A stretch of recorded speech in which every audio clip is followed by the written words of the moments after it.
ಎಲ್ರಿಗೂ ನಮಸ್ಕಾರ. ಬನ್ನಿ ಇಂಗ್ಲಿಷ್ ಕಲಿಯೋಣ ಕಾರ್ಯಕ್ರಮಕ್ಕೆ ಸ್ವಾಗತ.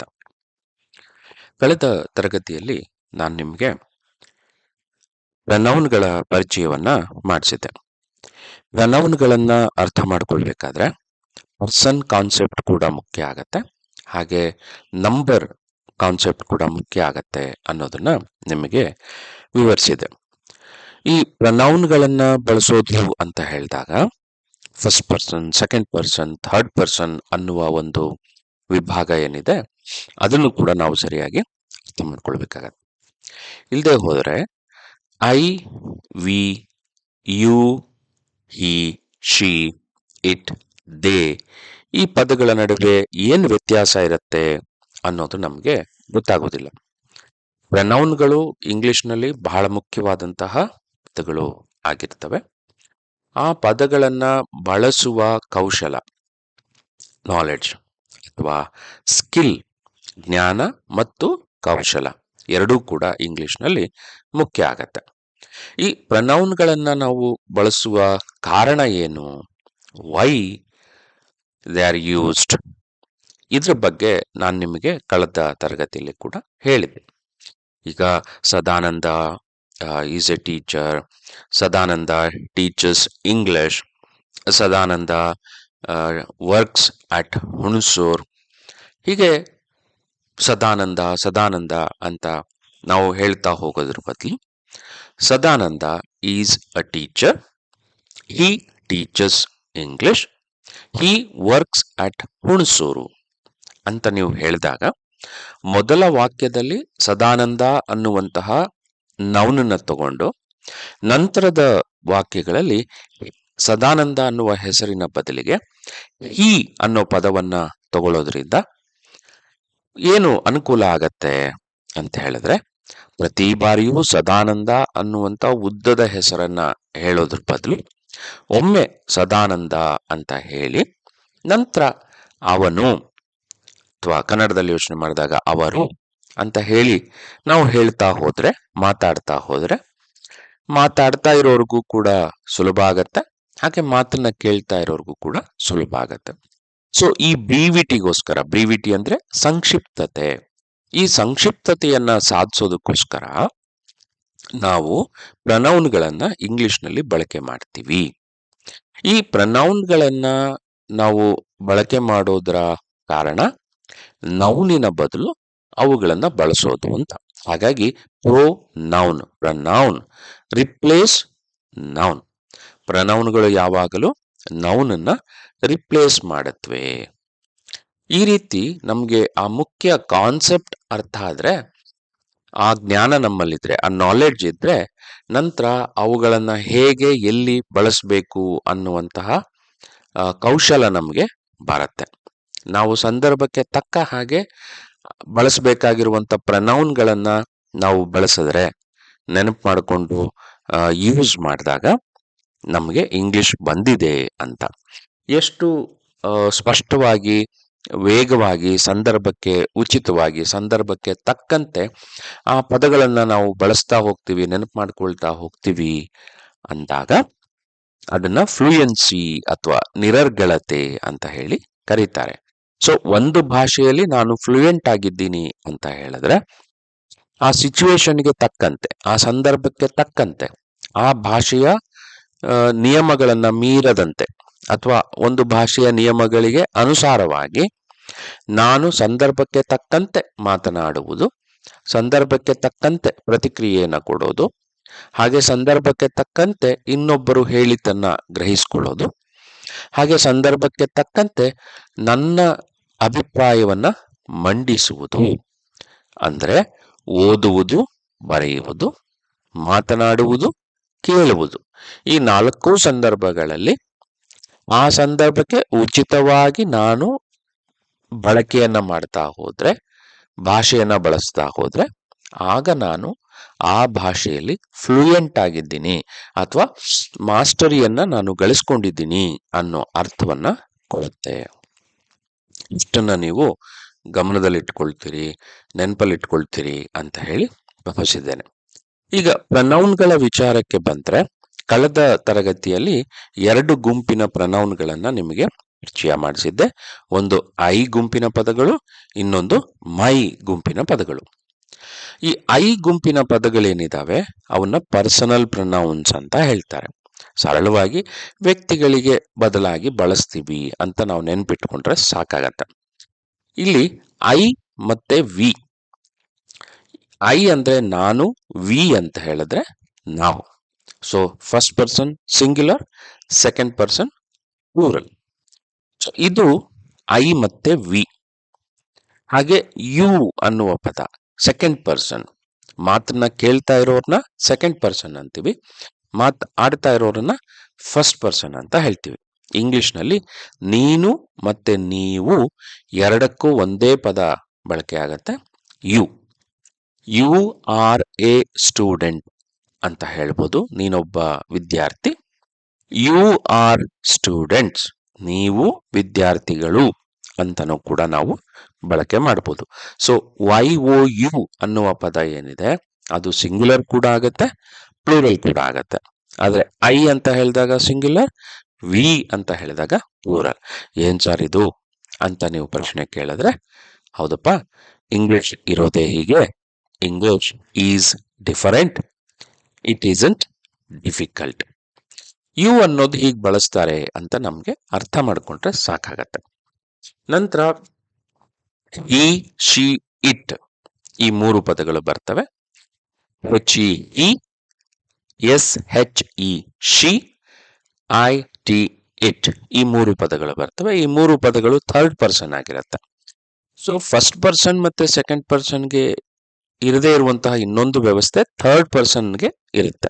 ಅದೇನಪ್ಪ ಅಂತ ಹೇಳಿದ್ರೆ ಜೆಂಡರ್. ಫಸ್ಟ್ ಪರ್ಸನ್ ಮತ್ತೆ ಸೆಕೆಂಡ್ ಪರ್ಸನ್ ಅನ್ನ ಯಾರು ಬೇಕಾದ್ರೂ ಬಳಸ್ಬೋದು. ನಾನು ಸದಾನಂದ ಬಳಸಿದಾಗ ಐ ಆಗತ್ತೆ, ಇನ್ನೊಬ್ಬ ಚಾರುಮತಿ ಬಳಸಿದಾಗ್ಲೂ ಕೂಡ ಅದು ಐ ಆಗತ್ತೆ. ಅಥವಾ ನಾವು ಕಾರ್ಟೂನಲ್ಲಿ ನೋಡೋ ಹಾಗೆ ಟಾಮ್, ಜೆರ್ರಿ, ಒಂದು ಬೆಕ್ಕು, ಒಂದು ಇಲಿ ಮಾತಾಡಿದ್ರು ಕೂಡ ಏನಾಗಿರುತ್ತೆ, ಫಸ್ಟ್ ಪರ್ಸನ್ ಅಲ್ಲಿ ಐ ಅಂತಾನೆ ಆಗತ್ತೆ.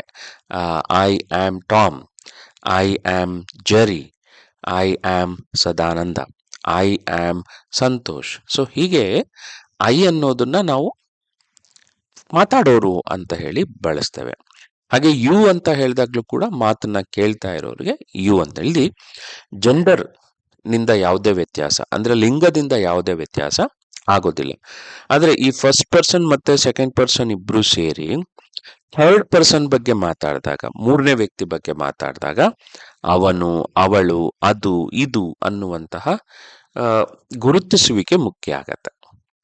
ಇದು ಥರ್ಡ್ ಪರ್ಸನ್ ನಲ್ಲಿ ಜೆಂಡರ್ ಬರುವಂಥದ್ದು. ಕನ್ನಡದಲ್ಲಿ 3 ಲಿಂಗಗಳು ಹೇಗಿದೆಯೋ ಹಾಗೆ ಇಂಗ್ಲಿಷ್ನಲ್ಲೂ ಇದೆ ಅನ್ನೋದನ್ನ ಕಳೆದ ತರಗತಿಯಲ್ಲಿ ನಾನು ನಿಮಗೆ ವಿವರಿಸಿದ್ದೆ. Masculine gender, feminine gender, neuter gender. 3 ಪುಲ್ಲಿಂಗ, ಸ್ತ್ರೀಲಿಂಗ, ನಪುಂಸಕಲಿಂಗ. ಒಂದು ಅನುಕೂಲ ಏನಪ್ಪಾ ಅಂತ ಹೇಳಿದ್ರೆ, ಕನ್ನಡ ಭಾಷೆಯಲ್ಲಿ ಏನು ಲಿಂಗ ವ್ಯವಸ್ಥೆ ಇದೆ ಅದೇ ತರದ ಒಂದು ಲಿಂಗ ವ್ಯವಸ್ಥೆ ಇಂಗ್ಲಿಷ್ನಲ್ಲಿ ಅದನ್ನ ಜೆಂಡರ್ ಸ್ಟ್ರಕ್ಚರ್ ಅಂತ ಕರಿತೀವಿ. ಆ ಜೆಂಡರ್ ಸ್ಟ್ರಕ್ಚರ್ ಇಂಗ್ಲಿಷ್ನಲ್ಲಿ ಕನ್ನಡದ ರೀತಿಯೇ ಇದೆ. 3 ಜೆಂಡರ್ಗಳಿದಾವೆ: masculine gender, feminine gender, neuter gender. So 3 ಜೆಂಡರ್ಗಳು ಅಲ್ಲೂ ಕೂಡ ಇಂಗ್ಲಿಷ್ನಲ್ಲಿ ಇದೆ. ಸೊ ಹಿ ಅಂತ ಹೇಳಿದಾಗ, ಹೆಚ್ ಇ ಹಿ ಅಂತ ಹೇಳಿದ್ರೆ third person singular masculine. S H E she ಅಂತ ಹೇಳಿದಾಗ third person singular feminine. It ಅಂತ ಹೇಳಿದಾಗ ಥರ್ಡ್ ಪರ್ಸನ್ ಸಿಂಗ್ಯುಲರ್ ನ್ಯೂಟರ್. ಈ 3 ಪದಗಳಿಗೆ ಪ್ಲೂರಲ್ ಯಾವ್ದಪ್ಪ ಅಂತ ಹೇಳಿದ್ರೆ ದೇ, THEY, ದೇ. ಸೊ ಹೀಗೆ ಪ್ರನೌನ್ಗಳನ್ನ ನಾವು ಬಳಸಬೇಕಾದಾಗ ಈ ತರದ ಒಂದಷ್ಟು ಅರಿವು ನಮಗೆ, ಕಾನ್ಸೆಪ್ಟ್ ನಮಗೆ ಇರಬೇಕಾಗತ್ತೆ. ಮತ್ತೆ ನೆನ್ಪಿಟ್ಕೊಳ್ಬೇಕು, ಇದು ಯಾವತ್ತು ನಾವು ಮರೆಯೋ ಹಾಗಿಲ್ಲ. ಇದು ನಮ್ಮ ಭಾಷೆಯ ಭಾಗ ಆಗಬೇಕು. ಪ್ರತಿದಿನ ನಾವು ಈ ಭಾಷೆಯನ್ನ ಬಳಸೋದ್ರಿಂದ ನೆನಪು ಮಾಡಿಕೊಂಡು ಮಾತಾಡ್ಲಿಕ್ಕೆ ಹೋದ್ರೆ ಏನಾಗತ್ತೆ, ಮಾತಿನ ಪ್ರತಿಕ್ರಿಯೆ ಕೊಡ್ಬೇಕಾದ್ರೆ ಅಥವಾ ಬರವಣಿಗೆ ಪ್ರತಿಕ್ರಿಯೆಯನ್ನು ನಾವು ಬರಿಬೇಕಾದಾಗ ಏನಾಗತ್ತೆ, ತಡ ಆಗತ್ತೆ. ಈ ಸಮಯ ಜಾಸ್ತಿ ಆದಷ್ಟು ಕೂಡ ನಾವು ಅದರಲ್ಲಿ ಫ್ಲೂಯೆಂಟ್ ಅಲ್ಲ ಅಥವಾ ಭಾಷೆಯ ಮೇಲೆ ಮಾಸ್ಟರಿ, ಹಿಡಿತ ಇಲ್ಲ ಅಂತ ಆಗತ್ತೆ. ನಿಮಗೆ ಒಂದು ಭಾಷೆಯ ಮೇಲೆ ಹಿಡಿತ ಇದೆ, ಮಾಸ್ಟರಿ ಇದೆ ಅಂತಾದ್ರೆ ನೀವು ಆ ಭಾಷೆಯಲ್ಲಿ ಫ್ಲೂಯೆಂಟ್ ಆಗಿರ್ತೀರಿ, ನಿರರ್ಗಳವಾಗಿ ಮಾತಾಡ್ಲಿಕ್ಕೆ, ಬರೀಲಿಕ್ಕೆ, ಓದ್ಲಿಕ್ಕೆ, ಕೇಳಿಸ್ಕೊಳ್ಳಿಕ್ಕೆ ಬರುತ್ತೆ ಅನ್ನೋ ಅರ್ಥವನ್ನ ಕೊಡುತ್ತೆ. ಸೊ ಹಾಗಾಗಿ ಈ ಥರ್ಡ್ ಪರ್ಸನ್ ಕಾನ್ಸೆಪ್ಟ್ ಅನ್ನ ನೀವು ಸರಿಯಾಗಿ ಅರ್ಥ ಮಾಡ್ಕೊಳ್ಬೇಕು. ಇದೇ ರೀತಿ my, our, my, OUR, our, ನನ್ನ, ನಮ್ಮ. My name is, our teacher is. So ಇಲ್ಲಿ ನಮ್ಮ ಶಿಕ್ಷಕರು, ನನ್ನ ಹೆಸರು, my name is Sadananda, our teacher is coming there, ನಮ್ಮ ಟೀಚರ್ ಅಲ್ಲಿ ಬರ್ತಿದ್ದಾರೆ, ಅವರ್ ಟೀಚರ್. ಎಂಥ ಟೀಚರ್? ಅವರ ನಮ್ಮ teacher, our teacher. So OUR, our. My ಮತ್ತು ಅವರ್. ಮೈ ಅಂತ ಹೇಳಿದಾಗ ನನ್ನ ಸಿಂಗ್ಯುಲರ್, ಅವರ್ ಅಂತ ಹೇಳಿದಾಗ ನಮ್ಮ ಪ್ಲೂರಲ್ ಆಗತ್ತೆ. ನಂತರ ಯುವರ್, YOUR, ಯುವರ್. ಇಲ್ಲಿ ಸಿಂಗ್ಯುಲರ್ ಮತ್ತು ಪ್ಲೂರಲ್ ಎರಡಕ್ಕೂ ಕೂಡ ಒಂದೇ ರೂಪ ಇರುತ್ತೆ. Your, your. ನಿಮ್ಮ, ನಿನ್ನ, ಎರಡಕ್ಕೂ ಕೂಡ ಒಂದೇ ಪದವನ್ನ ಇಂಗ್ಲಿಷ್ನಲ್ಲಿ ಬಳಕೆ ಮಾಡ್ತಾರೆ. ಯುವರ್, ನಿನ್ನ, ಯುವರ್, ನಿಮ್ಮ. ನಂತರ ಥರ್ಡ್ ಪರ್ಸನ್ನಿಗೆ ಬಂದಾಗ ಹಿಸ್, ಅವನ, ಹರ್, ಅವಳ, ಅದರ, ಇಟ್ಸ್, ITS, ಅಪಾಸ್ಟ್ರಫೆಯನ್ನು ಹಾಕಬಾರ್ದು. IT ಬರೆದು ಅಪಾಸ್ಟ್ರಫೆ ಹಾಕಿ ಎಸ್ ಅನ್ನ ಬರೆದ್ರೆ ಅದು ಇಟ್ ಈಸ್ ಅನ್ನೋದರ ಸಂಕ್ಷಿಪ್ತ ರೂಪ ಅಂತ ಅರ್ಥ ಮಾಡ್ಕೋಬೇಕು. ಈ ITS, ಇಟ್ಸ್ ಅಂತ ನಾವೇನ್ ಬಳಸ್ತೀವಿ ಅದಕ್ಕೆ ಯಾವುದೇ ಅಪಾಸ್ಟ್ರಫೆ ಅಂದ್ರೆ ಸಿಂಗಲ್ ಇನ್ವರ್ಟೆಡ್ ಕಾಮ ಮೇಲ್ಭಾಗದಲ್ಲಿ ಇರೋದಿಲ್ಲ. ಇವೆರಡರ ನಡುವಿನ ಡಿಫರೆನ್ಸ್ ಅನ್ನ ನಾವು ಹೀಗೆ ಅರ್ಥ ಮಾಡ್ಕೊಳ್ಬೇಕಾಗತ್ತೆ. ಇಟ್ಸ್ ಅಂತ ಹೇಳಿದಾಗ ಅಪಾಸ್ಟ್ರಫೆ ಇಲ್ಲದೆ ಬರುವಂತ ITS ಬಂದ್ರೆ ಅದು ಅವರಿಗೆ, ಅದಕ್ಕೆ, ಇದಕ್ಕೆ ಸೇರಿದ್ದು, ಪೊಸೆಸಿವ್ ಅನ್ನೋ ಅರ್ಥನ ಕೊಡುತ್ತೆ. ITS, ಇಟ್ಸ್ ಅಂತ ನಾವು ಬಳಸಿದ್ರೆ ಇಟ್ ಈಸ್ ಅನ್ನೋದರ ಸಂಕ್ಷಿಪ್ತ ರೂಪ. ಈ ಸಂಕ್ಷಿಪ್ತ ರೂಪಗಳು ಕೂಡ ಇಂಗ್ಲಿಷ್ ನಲ್ಲಿ ಮುಖ್ಯ ಆಗತ್ತೆ. ಪ್ರತಿ ಬಾರಿಯೂ ನಾನು ಮಾತನಾಡುತ್ತೇನೆ, ನಾನು ಕೇಳಿಸಿಕೊಳ್ಳುತ್ತೇನೆ, ಅವರು ಪ್ರತಿಕ್ರಿಯಿಸುತ್ತಾರೆ, ಹೀಗೆ ನಾವು ಬರಿತೇವೆ. ಆದರೆ ಮಾತಾಡ್ಬೇಕಾದ್ರೆ ನಾ ಹೇಳ್ತೀನಿ, ನಾ ಬರ್ತೀನಿ, ಅಮ್ಮ ಬರ್ತಾನೆ, ಅವರು ಬರ್ತಾರೆ, ಹೀಗೆ ನಾವು ಮಾತಾಡ್ತೀವಿ. ಸೊ ಇಲ್ಲಿ ಆ ಥರ ಮಾತಾಡುವಂತ ಸಂಕ್ಷಿಪ್ತ ರೂಪ ಏನಿದೆ, ಇಟ್ ಈಸ್ ಅನ್ನೋದ್ರ ಬದಲು ITS, ಇಟ್ಸ್ ಅಂತ ಹೇಳಿ ಬಳಕೆ ಮಾಡ್ತಾರೆ. ಇನ್ನೊಂದು ತರಗತಿಯಲ್ಲಿ ನಾನು ನಿಮಗೆ ಈ ಪರ್ಸನಲ್ ಪ್ರೊನೌನ್ಸಿನ ಸಂಕ್ಷಿಪ್ತ ರೂಪಗಳನ್ನ ಪರಿಚಯ ಮಾಡಿಸ್ತೇನೆ. ಬಹಳ ಮುಖ್ಯವಾದದ್ದು. ಮತ್ತೆ ಇಂಗ್ಲಿಷ್ ನಲ್ಲಿ ಮಾತಾಡ್ಲಿಕ್ಕೆ ನಮಗೆ ಅದರ ಅವಶ್ಯಕತೆ ತುಂಬಾ ಇರುತ್ತೆ. ಆ ಬಳಕೆಗಳನ್ನ ನಾವು ಮಾಡಿದಾಗ ನಮ್ಮ ಇಂಗ್ಲಿಷ್ ಸಹಜವಾಗಿ ಹಾಗೆ ಸರಳವಾಗಿ ಇರುತ್ತೆ. ಬೇರೆಯವರಿಗೆ ಕೂಡ ಅದು ಸರಿಯಾಗಿ ಅರ್ಥ ಆಗ್ಲಿಕ್ಕೆ ಸಾಧ್ಯ ಆಗತ್ತೆ ಅಂತ ಹೇಳಿ.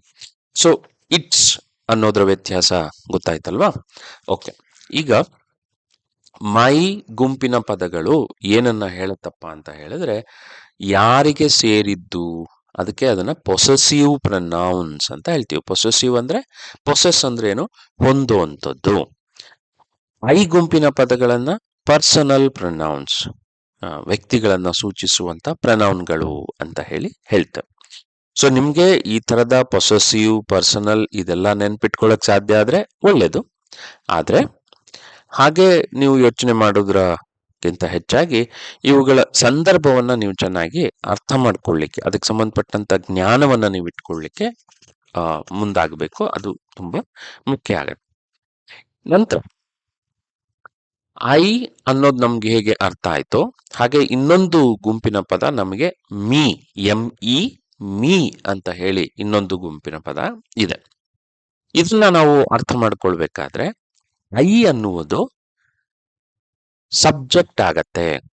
ಸಬ್ಜೆಕ್ಟ್ ಅಂತ ಹೇಳಿದಾಗ ಕನ್ನಡದಲ್ಲಿ ನಾವು ಅದನ್ನ ಕರ್ತೃಪದ ಅಂತ ಹೇಳ್ತೀವಿ. ಅಂದ್ರೆ ಒಂದು ವಾಕ್ಯದಲ್ಲಿ ಇಡೀ ವಾಕ್ಯದ ಅಸ್ತಿತ್ವಕ್ಕೆ ಕಾರಣವಾಗುವಂತ ಪದವನ್ನ ನಾವು ಸಬ್ಜೆಕ್ಟ್ ಅಂತ ಹೇಳ್ತೀವಿ.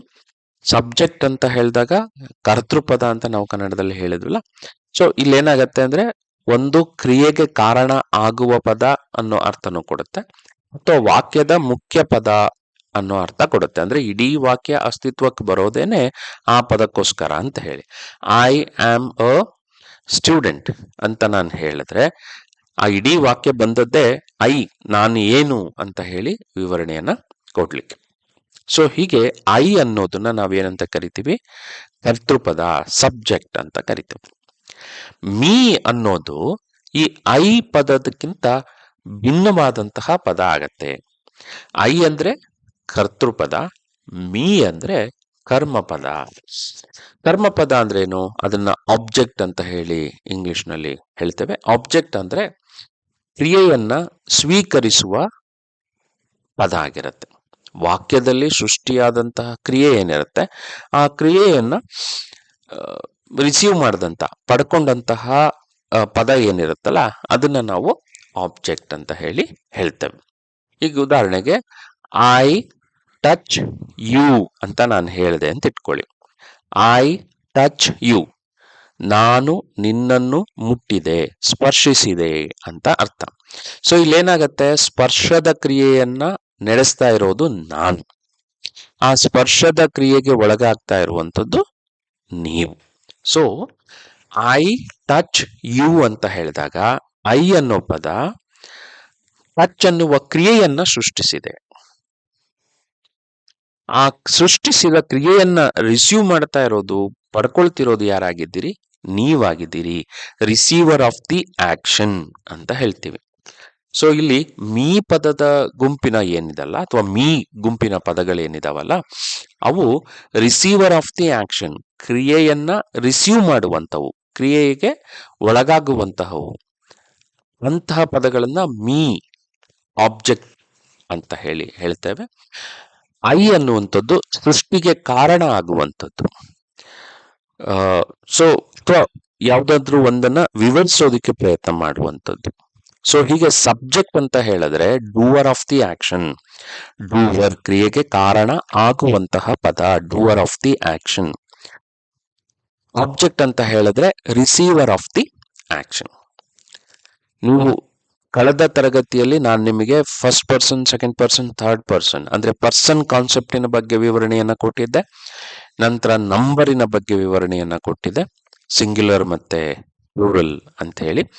ಹಾಗೆ ಈ ತರಗತಿಯಲ್ಲಿ ನಾನು ನಿಮಗೆ ಕೊಡ್ತಾ ಇರುವಂತ ಸಬ್ಜೆಕ್ಟ್ ಮತ್ತು ಆಬ್ಜೆಕ್ಟಿನ ಪರಿಕಲ್ಪನೆ, ಕಾನ್ಸೆಪ್ಟ್ ಏನಿದೆ, ಇದನ್ನ ನೀವು ಚೆನ್ನಾಗಿ ಅರ್ಥ ಮಾಡ್ಕೊಳ್ಬೇಕು. ಇದು ಐ ಮತ್ತೆ ಮೀ ನಡುವಿನ ವ್ಯತ್ಯಾಸವನ್ನ ಅರ್ಥ ಮಾಡ್ಕೊಳ್ಳೋಕೆ ಅಷ್ಟೇ ಮುಖ್ಯ ಅಲ್ಲ, ನಾವು ಇಂಗ್ಲಿಷನ್ನ ಬಳಸಬೇಕಾದ್ರೆ, ವಾಕ್ಯಗಳನ್ನ ರಚನೆ ಮಾಡಬೇಕಾದ್ರೆ ಕೂಡ ನಮ್ಗಿದು ಮುಖ್ಯ ಆಗತ್ತೆ. ಇದರ ಅರಿವಿದ್ರೇನೆ ನಾವು ಇಂಗ್ಲಿಷ್ ನಲ್ಲಿ ಸ್ಪಷ್ಟವಾಗಿ ಮಾತಾಡ್ಲಿಕ್ಕೆ ಸಾಧ್ಯ. ಐ ಥಿಂಕ್ ಅಂತ ಹೇಳಬೇಕೆ ಹೊರತು ಮೀ ಥಿಂಕ್ಸ್, ಅಸ್ ಥಿಂಕ್ ಅಂತ ಹೇಳಲಿಕ್ಕೆ ಬರುತ್ತಿಲ್ಲ. ಹಾಗಾಗಿ ಐ ಅನ್ನುವ ಪದದ ಬಳಕೆ ಯಾವಾಗ, ಮೀ ಅನ್ನುವ ಪದದ ಬಳಕೆ ಯಾವಾಗ ಅನ್ನೋದು ನಮಗೆ ಸ್ಪಷ್ಟವಾಗಿ ಇರಬೇಕು. ಸೊ ಐ ಟಚ್ ಯು ಅಂತ ಹೇಳಿದಾಗ ಆ ಟಚ್ ಮಾಡುವಂತಹ ಕ್ರಿಯೆ ಆರಂಭ ಆಗೋದು ನನ್ನಿಂದ, ಐ. ಆ ಕ್ರಿಯೆಯನ್ನ ರಿಸೀವ್ ಮಾಡೋದು ನೀವು. ಹಾಗಾಗಿ ಐ ಅನ್ನೋದು ಸಬ್ಜೆಕ್ಟ್ ಆಗತ್ತೆ, ಯು ಅನ್ನೋದು ಏನಾಗತ್ತೆ? ಆಬ್ಜೆಕ್ಟ್ ಆಗತ್ತೆ. ನೋಡಿ, ಹಾಗೆ ಯು ಟಚ್ ಮೀ, ನೀವು ನನ್ನನ್ನು ಸ್ಪರ್ಶಿಸುತ್ತೀರಿ. ಸೊ ಈಗ ಟಚ್ ಮಾಡಿದ್ಯಾರು? ನೀವು, ಯು. ನೀವು ಟಚ್ ಮಾಡಿದ್ದಕ್ಕೆ ಒಳಗಾಗಿದ್ಯಾರು? ಅಂದ್ರೆ ನೀವು ಟಚ್ ಮಾಡಿದ ಕ್ರಿಯೆಯನ್ನ ರಿಸೀವ್ ಮಾಡಿದ್ಯಾರು? ಮೀ, ನನ್ನನ್ನು ಅಂತ ಆಗತ್ತೆ. ಸೊ ಹೀಗೆ ಮೀ ಗುಂಪಿನ ಪದಗಳು ಕ್ರಿಯೆಯನ್ನ ರಿಸೀವ್ ಮಾಡತ್ವೆ ಅಂತ ಹೇಳಿ. ಹಾಗೆ ಇನ್ನೊಂದು ವಿಷಯ ನಿಮ್ಗೆ ಇಲ್ಲಿ ಅರ್ಥ ಆಗ್ಬೇಕಾಗಿರೋದೇನಪ್ಪಾ ಅಂತ ಹೇಳಿದ್ರೆ, ಸಬ್ಜೆಕ್ಟ್ ಅಂತ ಹೇಳಿದಾಗ ಕ್ರಿಯೆ ನಡಿಲೇಬೇಕು ಅಂತ ಏನಿಲ್ಲ. ಆ ಸಬ್ಜೆಕ್ಟಿನ ಬಗ್ಗೆ ನಾವು ವಿವರಣೆಯನ್ನ ಕೊಟ್ಟ ಸಾಕಾಗತ್ತೆ. ಈಗ ಐ ಆಮ್ ಅ ಟೀಚರ್ ಅಂತ ಹೇಳಿದಾಗ ಐ ಅನ್ನೋ ಪದ ಯಾವುದೇ ಕ್ರಿಯೆಯನ್ನ ಮಾಡ್ತಾ ಇಲ್ಲ, ಆದ್ರೆ ಇಡೀ ವಾಕ್ಯ ರಚನೆ ಆಗಿರೋದೇನೆ ಐ ಅಂದ್ರೆ ಏನು ಅಂತ ಹೇಳಲಿಕ್ಕೆ, ಸೊ ವಿವರಿಸ್ಲಿಕ್ಕೆ. ಸೊ ಹಾಗಾಗಿ ಸಬ್ಜೆಕ್ಟ್ ಅಂದ್ರೆ ವಾಕ್ಯದಲ್ಲಿ ವಿವರಿಸಲ್ಪಡುವ ಭಾಗ ಏನಿರುತ್ತಲ್ಲ, ಅದನ್ನ ಸಬ್ಜೆಕ್ಟ್ ಅಂತ ಹೇಳ್ತೀವಿ. ಇನ್ನೊಂದು ಅರ್ಥದಲ್ಲಿ ಸಬ್ಜೆಕ್ಟ್ ಅಂತ ಹೇಳಿದ್ರೆ ವಾಕ್ಯದಲ್ಲಿ ಇರುವ ಕ್ರಿಯೆ ಏನಿದೆಯಲ್ಲ, ಆ ಕ್ರಿಯೆಗೆ ಕಾರಣಕರ್ತ ಆಗುವಂತಹ ಪದವನ್ನ ನಾವೇನ್ ಹೇಳ್ತೀವಿ? ಸಬ್ಜೆಕ್ಟ್. ಕರ್ತೃಪದ ಅಂತ ನಾವು ಹೇಳ್ತೇವೆ. ಇದನ್ನ ನೆನ್ಪಿಟ್ಕೊಳ್ಳಿಕ್ಕೆ ನಿಮ್ಗೆ ಸಾಧ್ಯ ಆಗತ್ತೆ ಅಂತ ಅನ್ಕೊಳ್ತಾನೆ. ಸೊ ಹಾಗಾಗಿ ರಿಸೀವರ್ ಆಫ್ ದಿ ಆಕ್ಷನ್ ಅಂತ ಹೇಳಿದಾಗ ಆಬ್ಜೆಕ್ಟ್ ಇರುತ್ತೆ, ಡೂವರ್ ಆಫ್ ದಿ ಆಕ್ಷನ್ ಅಂತ ಹೇಳಿದಾಗ ಅಲ್ಲಿ ಏನಿರುತ್ತೆ, ಸಬ್ಜೆಕ್ಟ್ ಇರುತ್ತೆ. ಈ ಹಿನ್ನೆಲೆಯನ್ನ ಇಟ್ಕೊಂಡು ಐ ಅನ್ನೋದು ಸಬ್ಜೆಕ್ಟ್ ಆದ್ರೆ ಮೀ ಅನ್ನೋದು ಆಬ್ಜೆಕ್ಟ್ ಆಗತ್ತೆ. I doer of the action, ಅದಕ್ಕೆ ಹೊಂದಿಕೊಳ್ಳುವ ರಿಸೀವರ್ ಆಫ್ ದಿ ಆಕ್ಷನ್ ಯಾವುದು ಅಂತ ಹೇಳಿದ್ರೆ me. So first person singular ನಲ್ಲಿ ಎರಡು ಇದಾವೆ, ವಿ ಮತ್ತೆ ಅಸ್, ನಾವು ನಮ್ಮನ್ನು. So we us. ಸೊ ಅಲ್ಲಿಗೆ ನಿಮಗೆ ಫಸ್ಟ್ ಪರ್ಸನ್ ಅಲ್ಲಿ ಸಿಂಗ್ಯುಲರ್ ಮತ್ತೆ ಪ್ಲೂರಲ್ ಎರಡು ಅರ್ಥ ಆಯ್ತು. ಯು ಅಂತ ಪದ ಏನ್ ಬರುತ್ತಲ್ಲ, ಇದು ಬಹಳ ವಿಶೇಷವಾದಂತ ಪದ, ಬಹಳಷ್ಟು ಸರಿ ಗೊಂದಲಕ್ಕೆ ಕಾರಣ ಆಗತ್ತೆ. ಹಾಗಾಗಿ ಸ್ವಲ್ಪ ಹುಷಾರಾಗಿ ನೀವು ಇದನ್ನ ಅರ್ಥ ಮಾಡ್ಕೊಳ್ಬೇಕು. ಯು ಅನ್ನುವ ಪದ ಇಂಗ್ಲಿಷ್ ನಲ್ಲಿ ನೀನು ಆಗತ್ತೆ. ಹಾಗೆ ಯು ಅನ್ನುವ ಪದ ನಿನ್ನನ್ನು ಅನ್ನೋ ಅರ್ಥವನ್ನ ಕೊಡುತ್ತೆ. ಸೊ ಸೆಕೆಂಡ್ ಪರ್ಸನ್ಗೆ ಬಂದಾಗ ಸಿಂಗ್ಯುಲರ್ ಪ್ಲೂರಲ್ ಕೂಡ ಒಂದೇ ಪದ ಇರುತ್ತೆ, ಸಬ್ಜೆಕ್ಟ್ ಮತ್ತೆ ಆಬ್ಜೆಕ್ಟ್ ನಲ್ಲೂ ಕೂಡ ಒಂದೇ ಪದ ಬರ್ತಾ ಇದೆ. ಯು ಯು, ನೀನು ನಿನ್ನನ್ನು, ನೀವು ನಿಮ್ಮನ್ನು. ಸೊ ಎರಡೂ ಬಳಕೆನಲ್ಲಿ, ಆಬ್ಜೆಕ್ಟ್ ಮತ್ತು ಸಬ್ಜೆಕ್ಟ್ ಎರಡೂ ಬಳಕೆನಲ್ಲಿ ನಾವು ಒಂದೇ ಪದವನ್ನ ಇಂಗ್ಲಿಷ್ ನಲ್ಲಿ ಬಳಸ್ತಾ ಇದ್ದೀವಿ. ಸೊ ಹಾಗಾಗಿ ಮೀ ಅಸ್ ಯು ಆಗತ್ತೆ. ಈ ಬಂದಾಗ ಹಿಮ್ ಆಗತ್ತೆ. ಅವನನ್ನು ಅನ್ನೋ ಅರ್ಥ ಕೊಡ್ಬೇಕಾದ್ರೆ HIM ಹಿಮ್ ಅಂತ ಬಳಸ್ತೀವಿ. ಅವನು ಅನ್ನೋ ಅರ್ಥ ಕೊಡ್ಬೇಕಾದ್ರೆ ಹಿ HE ಈ ಪದವನ್ನ ಬಳಸ್ತೇವೆ. So he him, he him. So she her. ಇಲ್ಲಿ ಹರ್ ಪದ ಬರೋದು ಸ್ವಲ್ಪ ಗೊಂದಲಕ್ಕೆ ಕಾರಣ ಆಗತ್ತೆ. ಹರ್ ಅನ್ನೋ ಪದ ಏನಾಗತ್ತೆ, ಅವಳ ಅನ್ನೋ ಅರ್ಥದಲ್ಲೂ ಕೂಡ ಬಳಕೆ ಆಗತ್ತೆ. ದಿಸ್ ಈಸ್ ಹರ್ ಬುಕ್, ಇದು ಅವಳ ಪುಸ್ತಕ ಅನ್ನೋ ಅರ್ಥದಲ್ಲಿ ಕೂಡ ಬಳಕೆ ಆಗತ್ತೆ. ಆದ್ರೆ ಐ ಮೆಟ್ ಹರ್, ನಾನು ಅವಳನ್ನು ಭೇಟಿ ಮಾಡಿದೆ. ಐ ಸ್ಪೀಕ್ ಟು ಹರ್, ನಾನು ಅವಳೊಂದಿಗೆ ಮಾತನಾಡುವೆ. I am speaking to her, ನಾನು ಅವಳ ಜೊತೆ ಮಾತನಾಡುತ್ತಿರುವೆ. ಸೊ ಇಲ್ಲಿ ಹರ್ ಅನ್ನೋದು ಏನಾಗುತ್ತೆ, ಆಬ್ಜೆಕ್ಟ್ ಆಗತ್ತೆ, ರಿಸೀವರ್ ಆಫ್ ದಿ ಆಕ್ಷನ್ ಕೂಡ ಆಗತ್ತೆ. ಸೊ ಶಿ ಅನ್ನೋದು ಡೂವರ್ ಆಫ್ ದಿ ಆಕ್ಷನ್ ಅಥವಾ ವಿವರಣೆಯನ್ನ ಪಡ್ಕೊಳ್ಳುವಂತ ಪದ ಆದ್ರೆ, ಹರ್ ಅನ್ನೋದು ರಿಸೀವರ್ ಆಫ್ ದಿ ಆಕ್ಷನ್ ಅಂತ ಹೇಳಿ ನಾವು ಬಳಸ್ಕೊಳ್ತೀವಿ. ಆಬ್ಜೆಕ್ಟಿನ ಜಾಗದಲ್ಲಿ ಕರ್ಮ ಪದವಾಗಿ ನಾವು ಹರನ್ನ ಬಳಸ್ತೇವೆ. ಇಟ್ ಹಾಗೆ ಉಳ್ಕೊಳ್ಳುತ್ತೆ. ಇಟ್ ಅನ್ನೋ ಪದ ಸಬ್ಜೆಕ್ಟ್ ನಲ್ಲೂ ಬರುತ್ತೆ, ಇಟ್ ಅನ್ನೋ ಪದ ಆಬ್ಜೆಕ್ಟ್ ಅಲ್ಲೂ ಬರುತ್ತೆ. ನಂತರ ದೇ ದೆಮ್. ದೇ ಅಂತ ಹೇಳಿದಾಗ ಅವರು, ದೆಮ್ ಅಂತ ಹೇಳಿದ್ರೆ ಅವರನ್ನು. ಸೊ ಇಲ್ಲಿ ದೆಮ್ ಅಂತ ಹೇಳಿದಾಗ receiver of the action, they ಅಂತ ಹೇಳಿದಾಗ ಡೂವರ್ ಆಫ್ ದಿ ಆಕ್ಷನ್. ನೋಡಿ, ಈಗ ದೇ ಸ್ಪೋಕ್ ಟು ಮೀ, ಅವರು ನನ್ನೊಂದಿಗೆ ಮಾತನಾಡಿದರು. ದೇ ವಿಲ್ ಮೀಟ್ ಮೀ, ಅವರು ನನ್ನನ್ನು ಭೇಟಿಯಾಗುತ್ತಾರೆ. ಐ ಮೀಟ್ ದೆಮ್, ನಾನು ಅವರನ್ನು ಭೇಟಿಯಾಗುವೆ. So I meet them. They meet me, ಅವರು ನನ್ನನ್ನು ಭೇಟಿ ಆಗುವರು. ಸೊ ಹೀಗೆ ದೆಮ್ ಮತ್ತೆ ದೇ ಪದವನ್ನ ಬಳಕೆ ಮಾಡ್ತೇವೆ. ಸೊ ದೇ ಅಂತ ಹೇಳಿದಾಗ ಸಬ್ಜೆಕ್ಟ್ ಆಗಿರುತ್ತೆ, ದೆಮ್ ಅಂತ ಹೇಳಿದಾಗ ಆಬ್ಜೆಕ್ಟ್ ಆಗಿರುತ್ತೆ. ಇಷ್ಟನ್ನ ನೀವು ನೆನ್ಪಿಟ್ಕೊಳ್ತೀರಿ ಅಂತ ಅನ್ಕೊಳ್ತೇನೆ. ಸೊ ಹೀಗೆ ಇವತ್ತಿನ ಈ ತರಗತಿಯಲ್ಲಿ ಐ ಮತ್ತೆ ಮೀ ನಡುವಿನ ವ್ಯತ್ಯಾಸ, ಐ ಮತ್ತೆ ಮೀ ಅನ್ನ ನಾವು ಹೇಗೆ ಬಳಕೆ ಮಾಡ್ಕೊಳ್ಬೇಕು, ಈ ಐ ಮತ್ತೆ ಮೀ ನಡುವಿನ ವ್ಯತ್ಯಾಸ ಅಥವಾ ಬಳಕೆಯನ್ನ ಅರ್ಥ ಮಾಡ್ಕೊಳ್ಬೇಕಾದ್ರೆ ಇಂಗ್ಲಿಷ್ ನಲ್ಲಿ ನಮ್ಗೆ ಕರ್ತೃಪದ ಮತ್ತು ಕರ್ಮ ಪದದ ನಡುವೆ ಏನು ವ್ಯತ್ಯಾಸ ಇದೆ, ವಾಕ್ಯದಲ್ಲಿ ಅದರ ಸ್ಥಾನ ಹೇಗಿರುತ್ತೆ ಅನ್ನುವ ನಾಲೆಡ್ಜ್ ಕೂಡ ನಮ್ಗೆ ಮುಖ್ಯ ಆಗುತ್ತೆ. ಕರ್ತೃಪದ ಅಂತ ನಾವ್ ಏನ್ ಹೇಳ್ತೀವಿ, ಇಂಗ್ಲಿಷ್ ನಲ್ಲಿ ಅದನ್ನ ಸಬ್ಜೆಕ್ಟ್ ಅಂತ ಕರಿತೇವೆ. ಕರ್ಮಪದ ಅಂತ ಕನ್ನಡದಲ್ಲಿ ಏನು ಹೇಳ್ತೇವೆ, ಇಂಗ್ಲಿಷ್ ನಲ್ಲಿ ಅದನ್ನ ಆಬ್ಜೆಕ್ಟ್ ಅಂತ ಹೇಳ್ತೇವೆ. ಸೊ ಸಬ್ಜೆಕ್ಟ್ ಅಂತ ಹೇಳಿದ್ರೆ ಡೂವರ್ ಆಫ್ ದಿ ಆಕ್ಷನ್, ಆ ವಾಕ್ಯದಲ್ಲಿ ನಡೆಯುವ ಕ್ರಿಯೆಗೆ ಕಾರಣ ಆಗಿರುವಂಥದ್ದು. ರಿಸೀವರ್ ಆಫ್ ದಿ ಆಕ್ಷನ್ ಅಂತ ಹೇಳಿದ್ರೆ ಅಲ್ಲಿ ಸೃಷ್ಟಿಯಾದಂತ ಕ್ರಿಯೆಗೆ ಒಳಗಾಗಿರುವಂಥದ್ದು. ಎಲ್ಲಾ ವಾಕ್ಯದಲ್ಲೂ ಆಬ್ಜೆಕ್ಟ್ ಇರಬೇಕು ಅಂತಿಲ್ಲ. ಒಂದು ವಾಕ್ಯದಲ್ಲಿ ಆ ಕ್ರಿಯೆ ಸೃಷ್ಟಿಯಾಗಿದ್ದು ಆ ಕ್ರಿಯೆಯ ಪರಿಣಾಮ ಇನ್ನೊಬ್ಬರ ಮೇಲೆ ಆಗತ್ತೆ ಅಂತ ಆದಾಗ ಮಾತ್ರ ನಾವು ಅದನ್ನ ಆಬ್ಜೆಕ್ಟ್ ಅಂತ ಹೇಳ್ತೇವೆ. ಸೊ ಇವತ್ತು I, me, we, us, you, he, him, she, her, it, they, them ಈ ಪದಗಳನ್ನ ಪರಿಚಯ ಮಾಡ್ಕೊಂಡಿದ್ದೀರಿ. ಒಂದ್ ಕಡೆ ಇದನ್ನ ಬರೆದಿಟ್ಕೊಳ್ತೀರಿ ಅಂತ ಆಶಿದ್ದೇನೆ. ಮುಂದಿನ ತರಗತಿಯಲ್ಲಿ ಈ ಪ್ರನೌನ್ಗಳ ಕುರಿತು ಇನ್ನಷ್ಟು ಮಾಹಿತಿಯನ್ನ ನಿಮಗೆ ಕೊಡ್ತೇನೆ. ಈ ತರಗತಿಯಲ್ಲಿ ಐ ಮತ್ತು ಮೀ ಅನ್ನ ಕಲಿತಾ ನೀವು ಸಬ್ಜೆಕ್ಟ್ ಮತ್ತು ಆಬ್ಜೆಕ್ಟ್ ಅಂದ್ರೆ ಏನು, ಅವುಗಳ ಅರ್ಥ ಮತ್ತೆ ಅವುಗಳ ನಡುವೆ ಇರುವ ವ್ಯತ್ಯಾಸ ಇಷ್ಟನ್ನು ನೀವು ಅರ್ಥ ಮಾಡ್ಕೊಂಡಿದ್ದೀರಿ. ಇದೆಲ್ಲವನ್ನು ಒಂದ್ ಕಡೆ ನೋಟ್ ಮಾಡ್ಕೊಳ್ಳಿ, ಬರೆದಿಟ್ಕೊಳ್ಳಿ, ಮತ್ತೆ ನೆನಪು ಮಾಡ್ಕೊಳ್ಳಿ. ಬಳಕೆ ಸುಲಭ ಆಗತ್ತೆ. ಹಾಗೆ ನಿಮ್ಮ ಪಠ್ಯ ಪುಸ್ತಕದಲ್ಲಿ ಈ ಪದಗಳನ್ನ ಗುರುತಿಸಿ ಬಳಸೋದಕ್ಕೆ ಶುರು ಮಾಡಿ. ಆಗ್ತದಲ್ವಾ? ಮತ್ತೆ ಮುಂದಿನ ತರಗತಿಯಲ್ಲಿ ನೀವು ಭೇಟಿಯಾಗೋಣ. ಅಲ್ಲಿಯವರೆಗೆ ಬಾಯ್, ಗುಡ್ ಬಾಯ್.